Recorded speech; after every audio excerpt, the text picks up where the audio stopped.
Welcome to Tabletop Gaming Guild. Tabletop Gaming Guild is all about the experiences and memories that playing games with friends and families can create. Today we'll be talking about auction and bidding games. So, who wants to bid to go first? Before we get to that, we should talk about games we've been playing. I'll just make it easy. I will go over the games that I've played, or at least some of them. So, one of the ones that I found that I really liked, I've been playing a lot of simple games because that's what's been sent to us recently, and this one's a nice lightweight family style game. It's called Whirling Witchcraft, published by AEG Games, and it is a game where you draft your cards. So basically what you're going to do in the game is you're going to have a potion ingredient set, and you're going to pick from the different ones. So you have different potions or different ingredients you put in and you get an output. You're going to pick one of the cards and you're going to place it face up on your side, and everyone does this simultaneously. Then from your workbench, you're going to take ingredients and you're going to charge these different recipes and you get your output. But what you do with it is really neat. What you do is the output goes in your cauldron,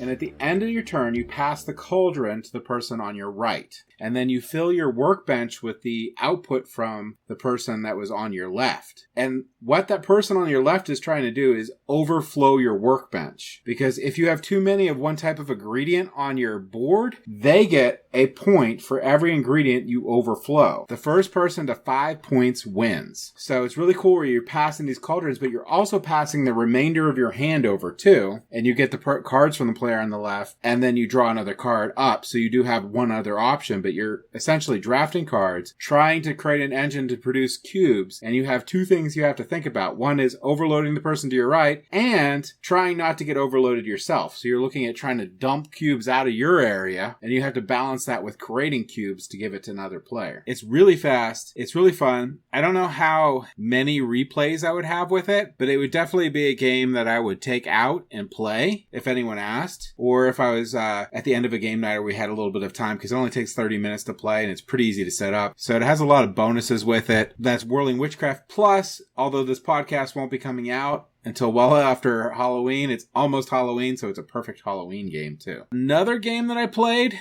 was My Hero Academia, the card game, which is not My Hero Academia, the card game CCG that's coming out. This is My Hero, the card game, all box set in there. And actually, it shares a mechanic with the new game, Lord of the Rings Battle for Middle-earth. It has the same idea. And what you're doing in the game is you're simply have an array that you're going to get cards from. They both have different arrays for both of those games. This one happens to have a giant grid, and you move your recruiter around to pick up students. And students have stats on them. But you can boil this game all the way down to the 3 different stats have numbers on them. So 3 different columns. Each of the goals that you're trying to finish have 3 different columns on them. All you're doing is adding up the values on the students you get to spend them on finishing goals and flip it over. There's really no theme to this game at all, so I was disappointed in that. They have some special powers, and people that like My Hero Academia really like the flavor text that's in the game, because it fits with the anime, but it's not really a game. It's just, can you add? You just have 3 numbers to add up, you pass your thing, you get points, and it's just really boring. So that was a fail for me. Another game I played that was a fail that got a lot of hype on there, so probably people will be mad, is I wasn't too thrilled with Red Rising by Meyer Games. I like the idea of the novel set that I haven't read yet, which I'm going to. It has wonderful art in the game and a great production quality, but it's basically solitaire when you're playing the game. You have a hand of 5 cards, and it's a hand management game. You're basically taking your hand, you're playing down a card, and you're picking up a card and putting it in your hand. There's different things that occur when you do that, but the essence of the game is you're trying to score as many points with the cards that are in your hand, because at the end of the game, you're going to lay those cards down and you score them up, and that's where the bulk of your points come. The points that you get on the board don't matter that much. They do a little bit, like the fleet track can get you up to like 36 points. The influence track, I think, gives you, or the academy or whatever it's called, gives you about 6 points if you get that. And the I forget what the gems are called, but the gems you get in, they're worth 3 points. points each. You can get a decent amount with that. You could probably swing a close hand, but all your points are in your hand and you can't tell what a person has. So there's virtually no interaction in the game other than maybe what they put out you might want, or you could maybe pay attention a little bit to what they're picking up, but there's so much synergy and different cards that you can use in the game that you really just don't know. So I think that it fell flat for me because of the lack of player interaction. I'd agree on that one. I've kind of felt the same thing. Usually it's like Stonemaier games can't do any wrong, but this is definitely my least favorite of their games. Well, I haven't played their real-time game, and I am not a fan of real-time games in any way at all. I haven't had a real-time game that I can handle, so I'm pretty sure when that comes up, when we get that game for review, maybe it goes to a different person to review, because I just cannot do real-time games. Oh, you're talking about Pendulum? Pendulum, yes, Pendulum. I don't know. I think it's already I'm not gonna like it no matter how good it is, but we'll see. Yeah, absolutely the same. It's like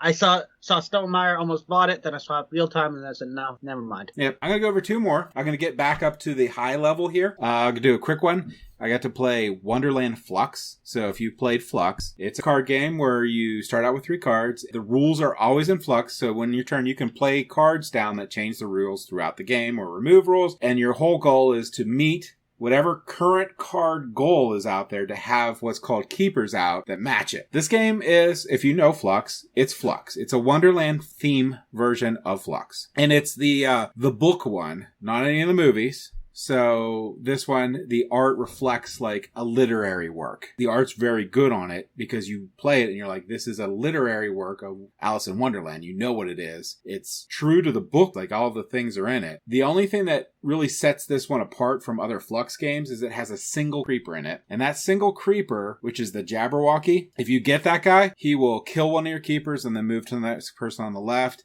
And there's some things you can do to slay it. So that's the only real thing that really pushes it to be a little different. If you like Flux, you probably like this. If you like Wonderland, and Flux, you'll probably like this. If you don't like Flux, I ain't changing your mind. It's Flux. So it's not different enough to matter. And the last game I'm going to talk about, which is an amazing game and a lot of fun, is Dragon Prince Battle Charged. Now, this one is a arena combat style game. So if you ever play those, it's just basically you just beat up on each other. This is no luck. Each of the characters has asymmetric deck that you play with, and you use your strategy to see which cards you play out. So I really, really like it. There's only 2 sides, and it can play up to, I think, a good deal of players, at least 4 players. And you have to have so many knockouts, which you can knock out the same person over and over again. But when you knock them out, you can't hurt them again until it's their turn. They stand back up and they're at full power. I like it for a lot of strategy. I love the Dragon Prince anime, I guess. So I highly recommend watching that. There's like 3 seasons to it, and they're coming out with a 4th. And it was a great game. That one was published by Brotherwise Games. It's 2 to 6. 2 to 6. Yeah, I thought it was 6. And that is probably as close as I get to a miniature game. All right. We gotta change that. We gotta get more of those in there. I'm actually super excited to have you on because miniature games really interest me, but I don't want to put any of the work in. I will definitely enjoy playing them, but I don't put any of the work in for putting it together or anything like that. The work is a lot. Yeah. And they can look super cool. I like that. Like when we were at the library there, I liked all that terrain you had and everything. It was awesome. So, Evan, do you want to talk about anything you played? Yeah, I can talk about what I play. I really haven't got to play anything, so I guess I'll kind of talk about what I've been working on, what's been on my painting bench, or what I've been kind of working on recently. So I've had a long-term project that I've been working on. If you're familiar with the movie Last of the Mohicans or the book, the battle that takes place in there, the siege of Fort William Henry, I've been actually working on painting and assembling terrain and miniatures for that probably for the last 4 to 6 months.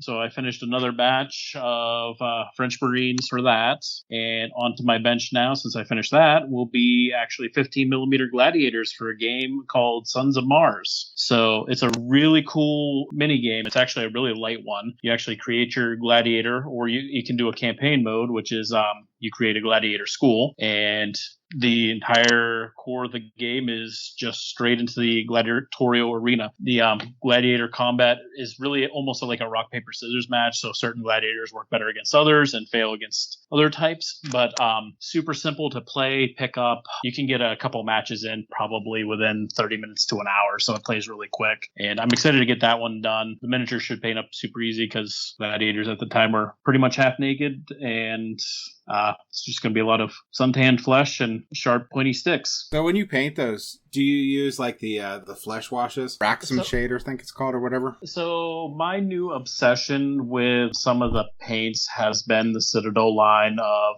contrast paint. So once you get the base coat in, the base coat will really give you, if your paints will come out with like a warm or a cool tone. And then from that, it's a wash and a paint all in one go. You slap that on, it's going to pull into the recesses with the darker colors, leaving the lighter colors on top. And then it's just a very simple highlight on top of that. Going to that has probably cut my painting time on certain things probably in half.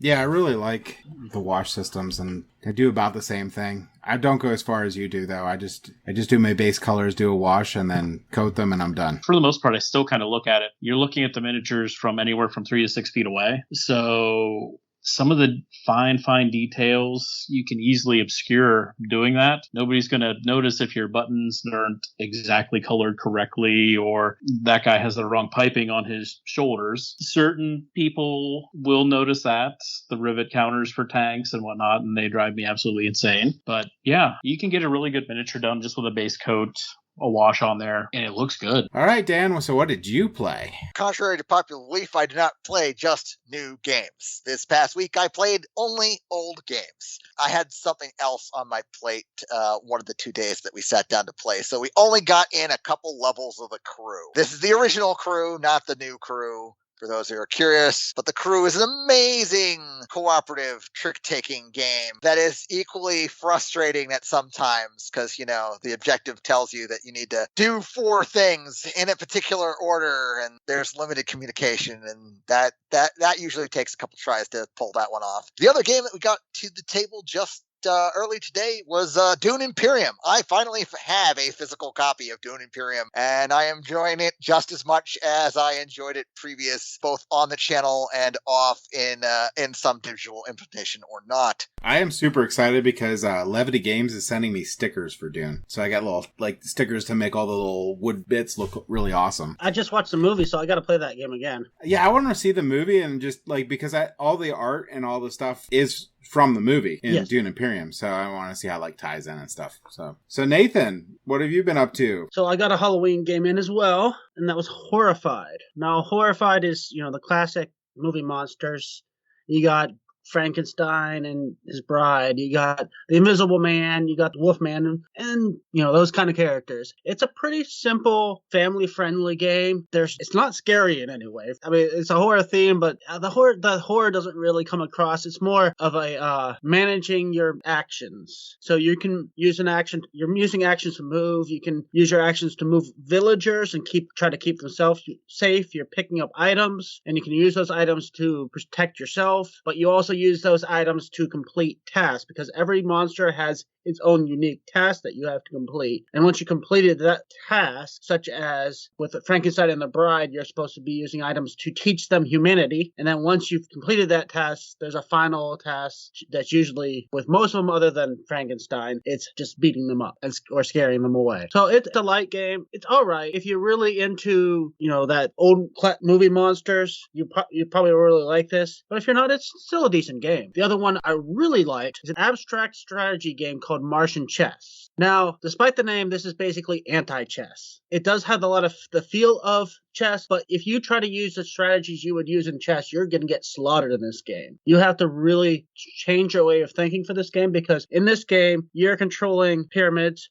There's 3 different sized pyramids that have slightly different ways of moving, but in the middle of the board, there's a line, and as soon as you use a piece and cross that line, it becomes your opponent's piece. So the trick is cross the line with a piece to capture one of your opponent's piece, but make sure that piece that you just crossed the line isn't lined up to immediately come back and take one of your pieces. And there's a lot of potential. You can actually give away pieces to actually block your opponent. So you can give away your weakest piece to put them in front of their strong pieces and prevent them from capturing your pieces. So it's definitely a different way of thinking. It can be a little bit of a challenge to get your brain around the strategy of this game, but it's really satisfying. Yeah, that game and Homeworlds, you can challenge Andrew Looney too. If he's at any convention, then he'll play you. I'm pretty sure he kicked my butt, but I will I will challenge him one of these days.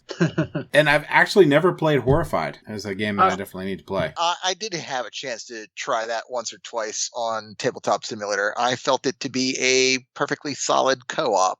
I like the movie monster theme as well. I think Peter really liked it too. So Peter, I think, I'm pretty sure Peter bigger loved proponent than both of us. Yeah. So let's go ahead into the auction bidding stuff. This mechanic requires you to place a bid, usually monetarily, on items in an auction of goods in order to enhance your position in the game. The goods will allow a player future actions or to improve their position. An auction usually consists of taking turns by placing bids on a given item until one winner is established, allowing the winner to take control of the item being bid on. Usually there's a game rule or other device that helps drop the price of the item being bid on if no players are interested in the item at its current price. BG also says it is similar to worker placement, but workers can be kicked off of spots by another player bidding higher. Never liked BGG's definitions.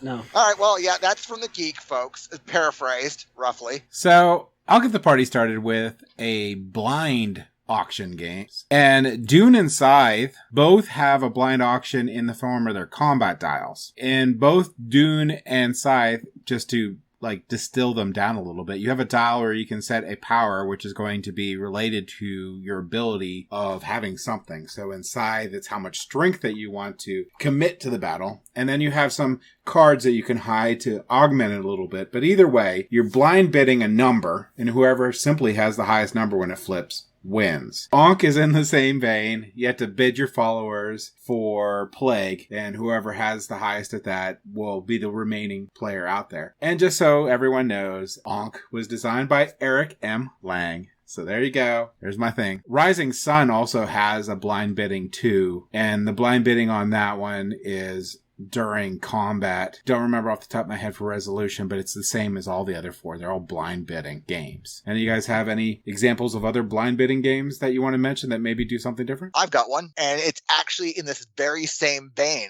In the game Tiny Epic Kingdoms, there's a blind bidding mechanism when a war is triggered, which is whenever two armies of different colors try to occupy the same location. That's what triggers a war. But both players blindly bid a number, and then they simultaneously reveal, and both players basically have to pay resources based on the number that they bid, and the high bid eliminates the opposing army unit, basically, is how it works. I actually have one that has two blind bidding mechanisms in it, and that's El Grande. Specifically, I played the big box one, and the big box really kind of emphasizes that bidding a lot more. Basically, the big box just has all the expansions in it, and in El Grande, turn order and a few other things are decided by cards in your hand. You're basically secretly selecting cards in your hand to play, and the strength of the power card that you play can determine turn order as well as a lot of other things. And the twist on that that's a little bit different than other games is once you play that card, you don't get it. You don't ever get it back.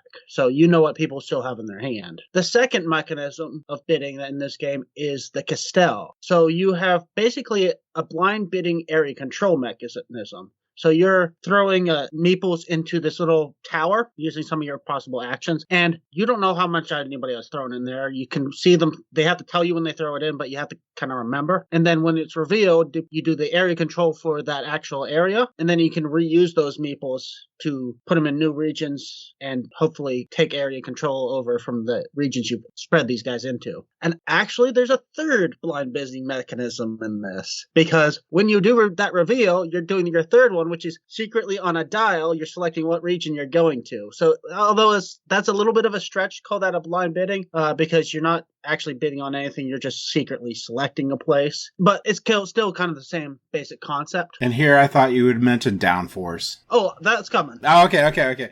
So, Evan, do you have any blind bidding games? Or So, thinking about it, I thought I only had one, but actually another one popped into my head that goes into the blind bidding. So, actually, a surprise, a miniature board game, Spartacus. That has a very straight up blind bidding as you accumulate more gladiators to fight into the arena arena in the game is a straight up blind bid on the coinage that you've acquired through various cards and various gambling of previous gladiatorial events to acquire more powerful gladiators in that. So I haven't got to play that one for quite a while, but that's what I can remember from it. It sounds really cool, though. Yeah, it was a lot of fun. I got to play it probably twice. The gameplay kind of runs a little bit long, which was the unfortunate downside to it, but lots of player interaction as each player is running their own gladiator house and trying to vie for becoming the most powerful of them. I was going to say, since we already mentioned downforce, should we talk about that now? Go for it. That's also a blind bidding mechanism, and it also technically has two different bidding mechanisms. So you got the first initial setup of the game where you're bidding on cars to control during this race, and you're using your hand of cards, and you're basically secretly saying, I'm going to build anywhere from 1 to 6 million based on your cards. On each car, you can bid on more than one car. Once you've done that and actually distributed the cars, you're obviously trying to win the race with your car, but every time a car crosses this yellow line, and there's 3 yellow lines across, you will secretly bid on, on a car you think is going to win, which may or may not be your car, which is one of the interesting mechanisms of this game, is because you could actually intentionally get the lead with the intention of losing with that car and betting on somebody else's car just to throw people's bids off. And downforce plays really quickly, too. So that's everything I like about it, too. Yeah. All right, so this next one, I don't know if anyone else is going to have a game for it, because I don't think there's a lot like it. Although it is a mechanism that's probably in other games. This one is a single round bidding game. The game I'm going to talk about is called 10, which is a relatively new game. It's a card game, and in the card game, what you're trying to do is you're trying to flip cards over and don't go over the numerical value of 10, name of the game. If you go over the numerical value of 10, you bust. And if you do bust, you get a chip, a bust chip, which is worth like 3 money instead of 1. But if you flip over market coins or the market tokens, that subtracts from the number you flipped.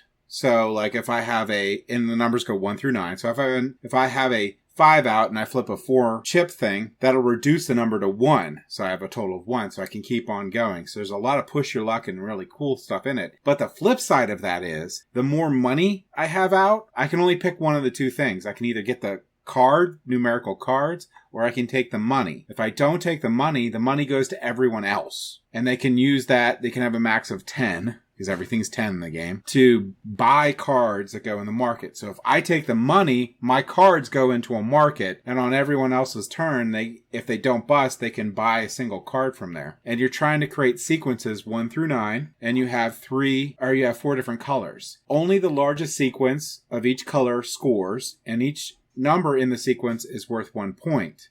If you have all 9, it's worth 10 points because you get a bonus single point. That's the entire game except for where the bidding comes in. Where the bidding comes in is if a wild card gets flipped, you can bid for it. And the bidding works like this. The player to the person that's not to the left of the person that's the active player bids first. They can bid any amount of chips that they have. Then in turn order, people could either pass or beat that bid. When it gets back to the active player, that's the last person that can bid. They can pick to pass or beat the bid. So it's a single round that goes back to the active player as the last person that bids. And whoever bid the highest has to pay their chips and gets the card. I don't know of too many other games that have single round bidding where you can't respond to whatever person bid. You just have to think, if I really want this card, what am I going to bid to win? Period. I do have one, and I actually talked about it a bit last week, and that's Raw. Now, in Raw, it's basically just a straight bidding auction game in which on your turn you can either draw a tile from the bag or start the bid.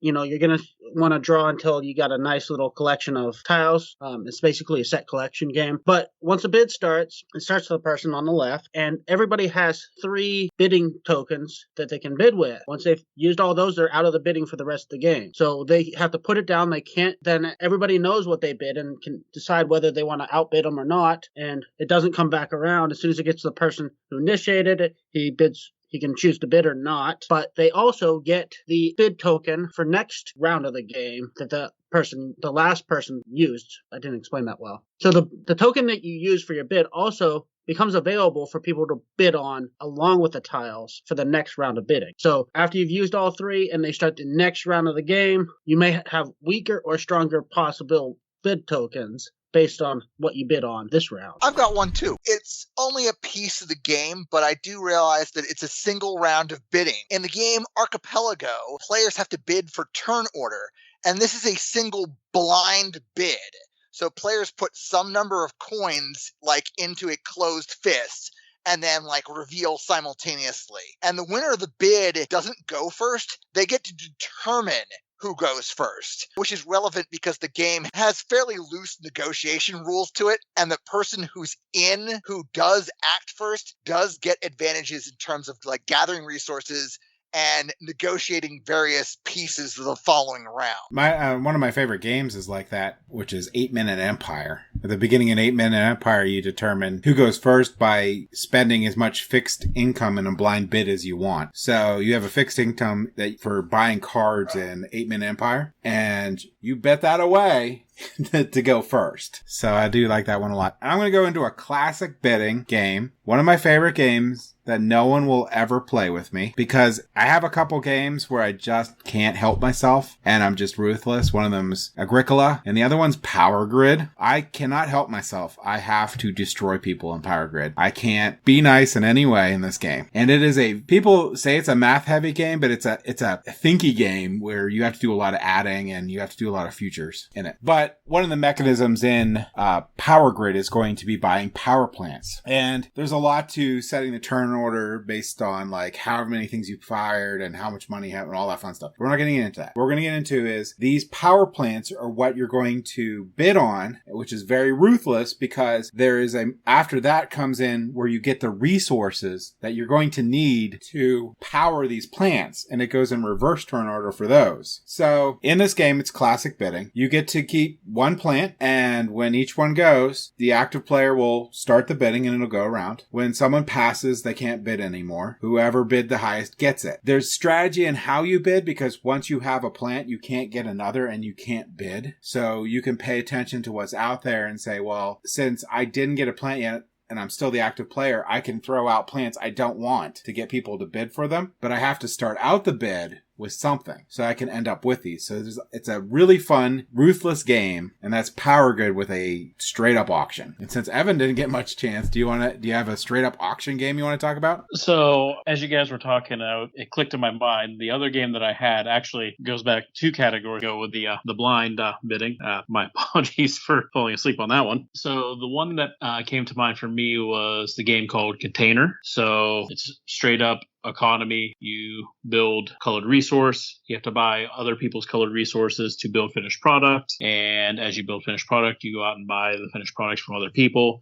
And you bring it to the center island, and it goes into a blind bid from there. Each person has a secret objective cards that scores each color of finished product differently. So what might be more beneficial to me might not be beneficial to you. So if the various colors of finished product that ends up into the center island auction, it can really matter on how people want to bid. And since everything comes out all at the same time, it can get messy very quickly and very pricey. I remember this game. This is the game, I just had to look it up real quick because it's been a long, long time. But this is the one that comes with the giant ships. Yeah, it's the giant ships and the cargo containers and with it. A buddy of mine has this game, and we play it probably a couple of times a year. And it went through a reprint on a Kickstarter from the original company because the original versions of them got so pricey out there. They saw an opportunity to update the game and get other people into this. And my friend found free STLs of basically everything, printed up copies,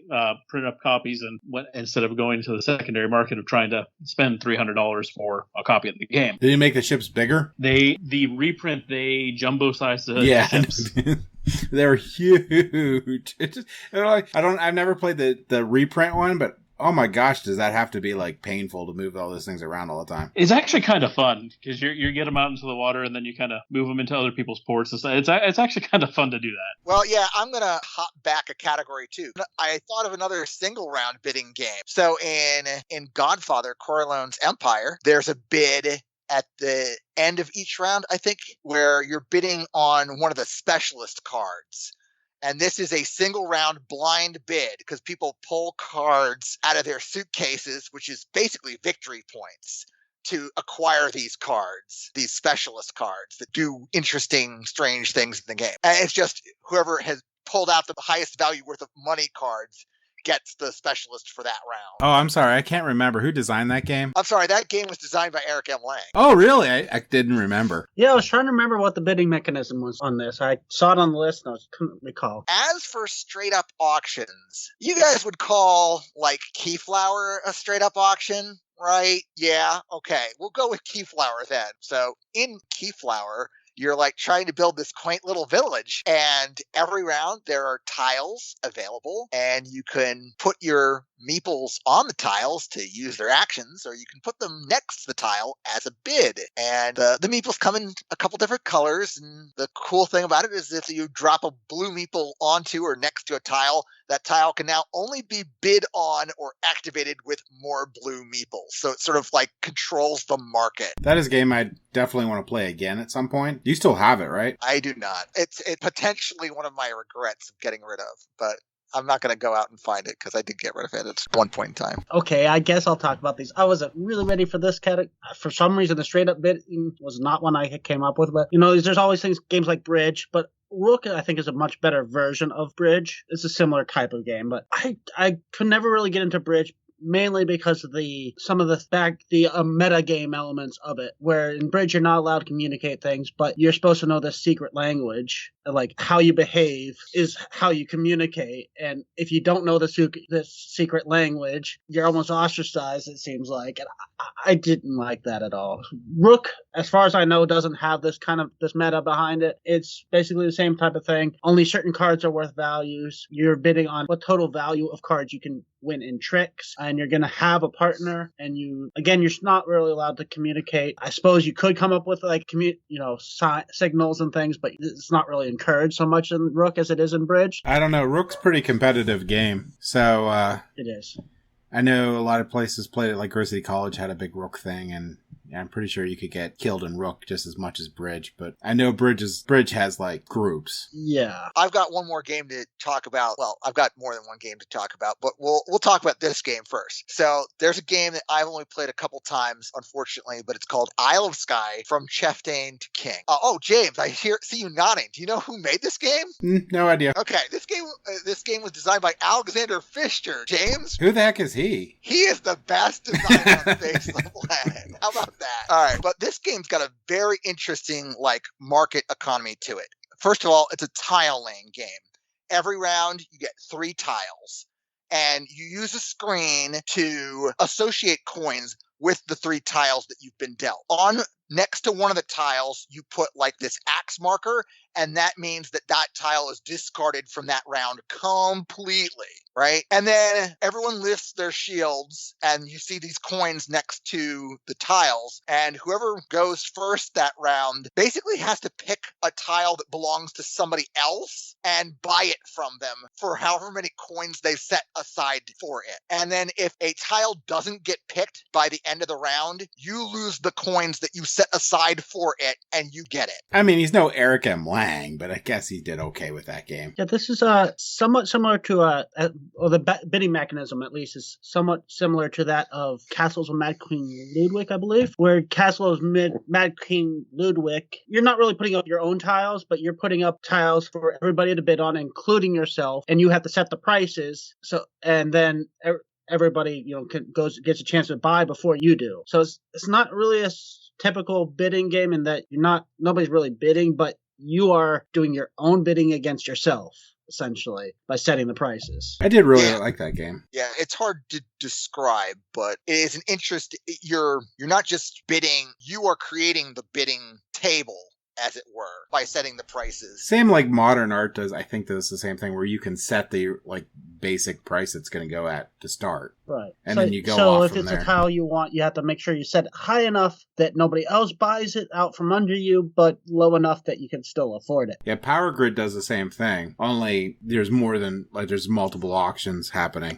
You can, when you initially bid on a plant, you can bid under or over what you want to do based on whether you want to end up with a thing or not. Right, because you're picking on which plants to auction off. And one of the things that you can do in Power Grid is, pick some of the plants to auction off that you don't want first. So hopefully people buy out the garbage. And right. But you have to be careful because you can get stuck with it. I have another slightly variation on bidding where it's a fixed bidding game. No thanks. So no thanks is every time you bid, you are simply bidding one beat. And basically with no thanks, you're trying not to collect cards, actually. And you're bidding not to take cards. And it just keeps going around and everybody puts a bead on this card until somebody says, okay, there's enough beads on this card, it's worth taking. And the reason why that is basically the number on the card is negative points and the beads are positive points. So if you want to try to negate the value of the card as much as possible. It's actually reverse. Well, yeah, it's okay. The cards are positive points, but you don't want points in this game. I mean, the real ring there is that if you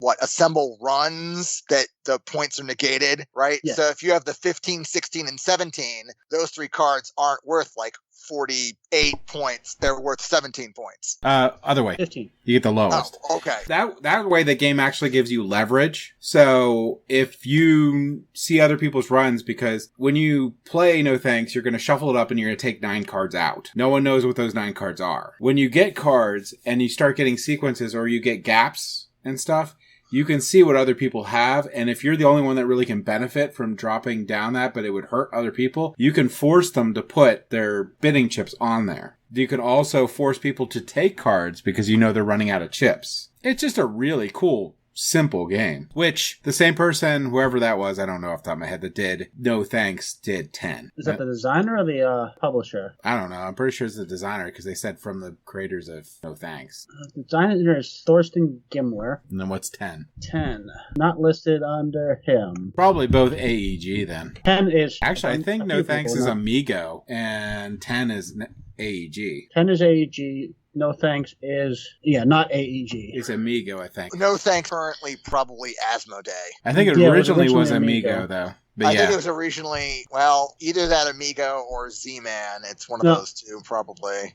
You're right. It was originally Amigo, and Asmodee was one of the publishers, and it probably is the publisher now. Actually, I want to mention one is so one I can bring in too. It's actually just a pure, straight-up miniature game that has actually an auction blind bidding as a core mechanic for it. It's actually called Alter Freedom by Greg Wagaman. It's a rule set designed for American Civil War, designed for anywhere from like 6mm up to 15mm. It's an army level game, so you're taking control of the Army of the Potomac, Army of Northern Virginia, or so on. And how it works is you take control of the commanders, and then you'll have your overall commander, and then you'll have your corps commanders and the divisions underneath them. Where the bidding comes in is each leader has a certain amount of points that are assigned to them. You assign those points to the subordinate divisions and commanders underneath it. The higher that you associate these points to is a higher and more priority that they'll get in the turn. You also take points, and you'll be bidding against each other for what's called the turn clock. The turn clock will allow whoever wants to go first or go second, and also as each number comes down, so say you have a core that's bid at a 5, and that will start there. Everything that's bid at a 5 will go. Whoever has the turn clock then will roll a die, and that's how much time comes off the turn clock. When the turn clock gets to 0, that turn ends, regardless if everything went or if not, there's more stuff waiting to go. So you want to bid your priority to, sections of your army that you want to go, but you're never going to have enough points to do that. So you have to prioritize things. That sounds really cool. Yeah, it's really fun. A lot of thinking that goes in it. It's got a bit of a curve because that kind of thinking when it comes to games is kind of a little bit different. It usually takes about 2 to 3 turns to kind of really get it. And once you get it going, you can see a lot of ebb and flow into the combat that happens. I hope I can get these guys to go so I can plug this hole that all of a sudden now happened. It works out really well. It's probably on like a grand scale like that army level, probably one of the best games that I've ever played. Oh, now I gotta play it. I got a battle board and the entire Battle of Antietam all painted up and ready to go. Sounds awesome. Sounds like another library game day. That it would be. All right, anyone got anything else, or we're going into Nathan's awesome game? Oh yeah, I've got one more game that I think we need to mention. So this is a game that I know James likes, and it is Condottiere. Condottiere is a small box like game.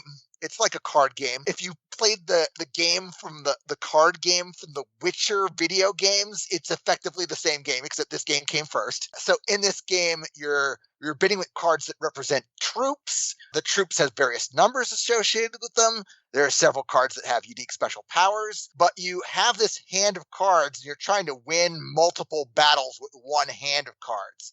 Because if you run out of cards before the majority of players in the game run out of cards, you're off the quickly out of paddle and can't like bid more cards to win more battles, basically, is how it's going to run out. Yeah, the game reminds me a lot of Battle Line. It actually has the same... It seems like it was built with the idea of Battle Line in the back of their head, because you still have the same, if you get 3 in a row, territories in a row, you win, or if you get 5 overall territories, and that's the same as in Battle Line. The only difference is you have a geographic map with Condottiere, so you can play around with that a little bit, where Battle Line you have a straight line of 9 flags. But that is an amazing game. They also have that, the peace thing, the dove, and what's the other one? The dove prevents you from having battle in an area because you get to pick where you do it at. And the other one, I forget what it does. But there's two pieces that you can play throughout the game. And I think it has a lot more strategy than Battle Line. But it just the core was the same idea. Because that economy of your hand is super important. Plus, there's a lot of cards that have special powers. It's a great, great game. Thanks for bringing that one up. So I think we're ready to go into my great game. All right, so now it's time for the super awesome deluxe great game that Nathan's going to have that is sure to please and won't disappoint anyone. No pressure. Because we obviously spent a lot of time figuring this one out. Yeah. Oh, I spent hours and hours on this one. But so basically, first, everybody minimize BGG. Other than me, I'm going to have to look up. But I have not looked up my ranking yet. And what we're going to do is we're all going to secretly bid on who gets to do the introduction for the next episode. Okay. And we are bidding using a game. And you have to name a game. It can't be higher than 1,000 in the BGG ranking. So whoever gets closest to 1,000 without going higher wins this bid. So it's double secret because nobody knows what you're bidding, but you may not know what you're bidding either. So I'll start it off. I haven't looked up the ranking on this one yet. I'm sorry, clarification point, just for my own purposes.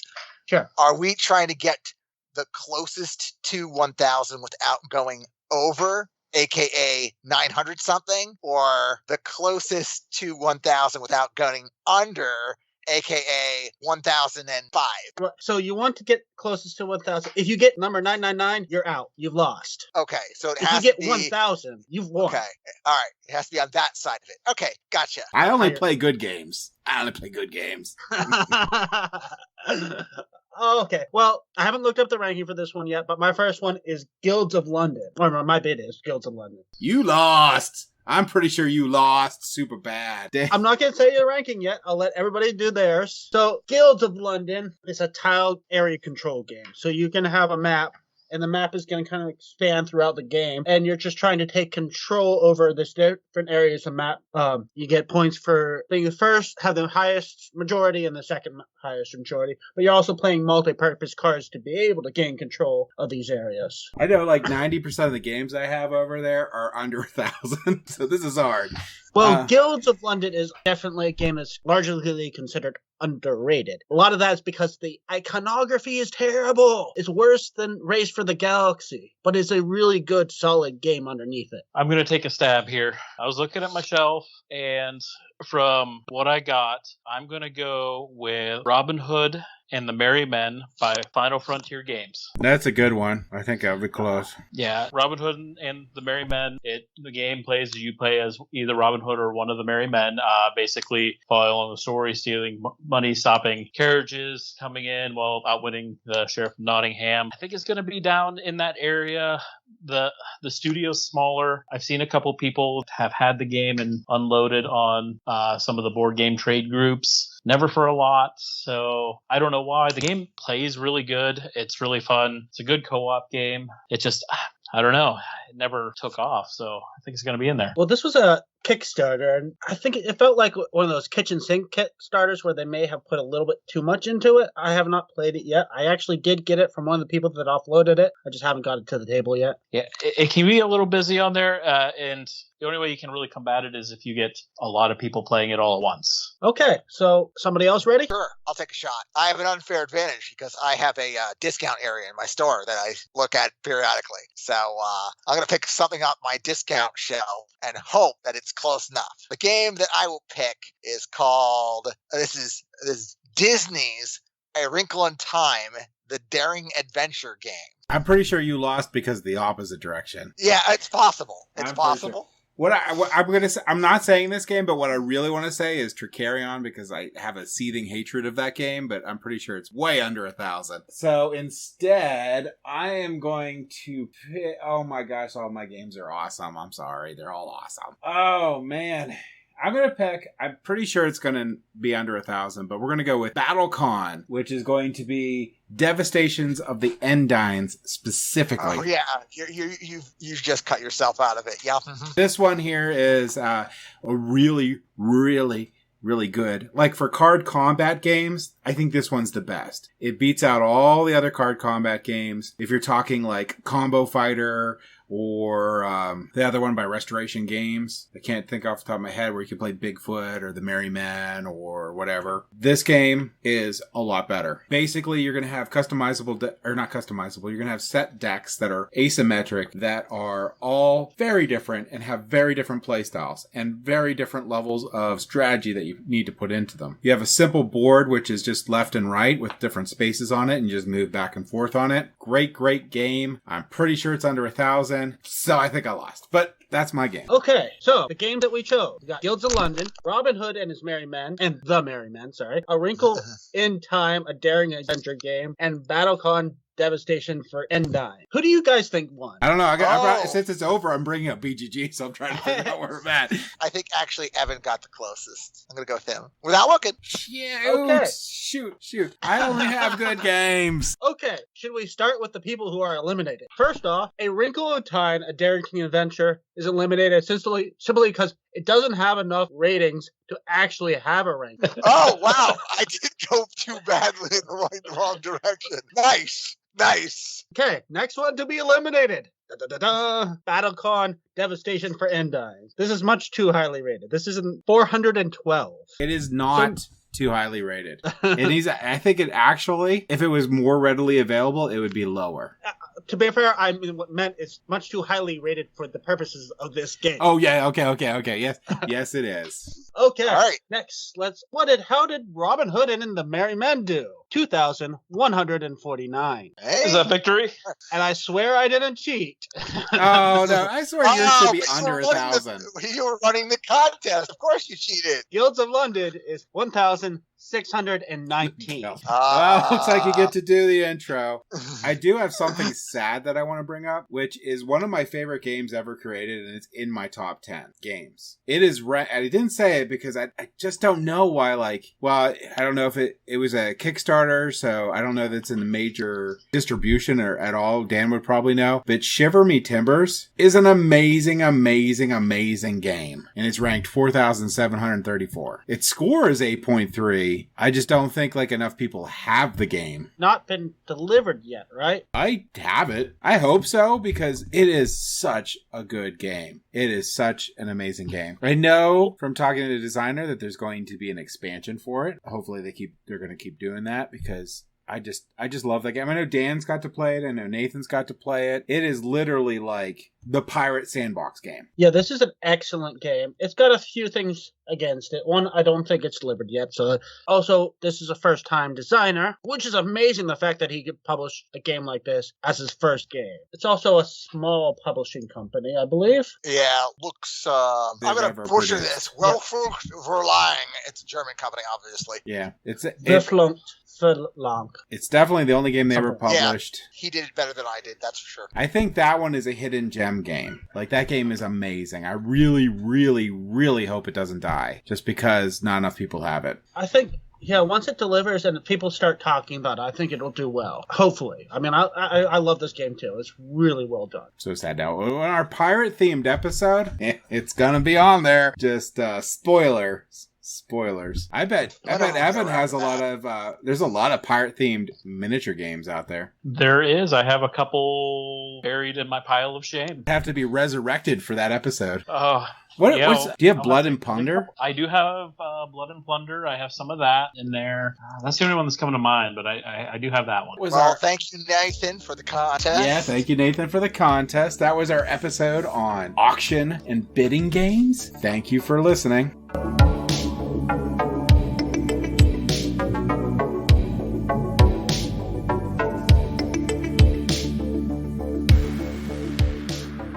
Thank you for listening.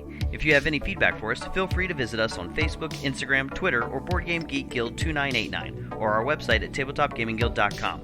Don't forget to like, follow, and or subscribe. Tabletop Gaming Guild is a product of Tabletop Gaming Guild LLC. All rights reserved.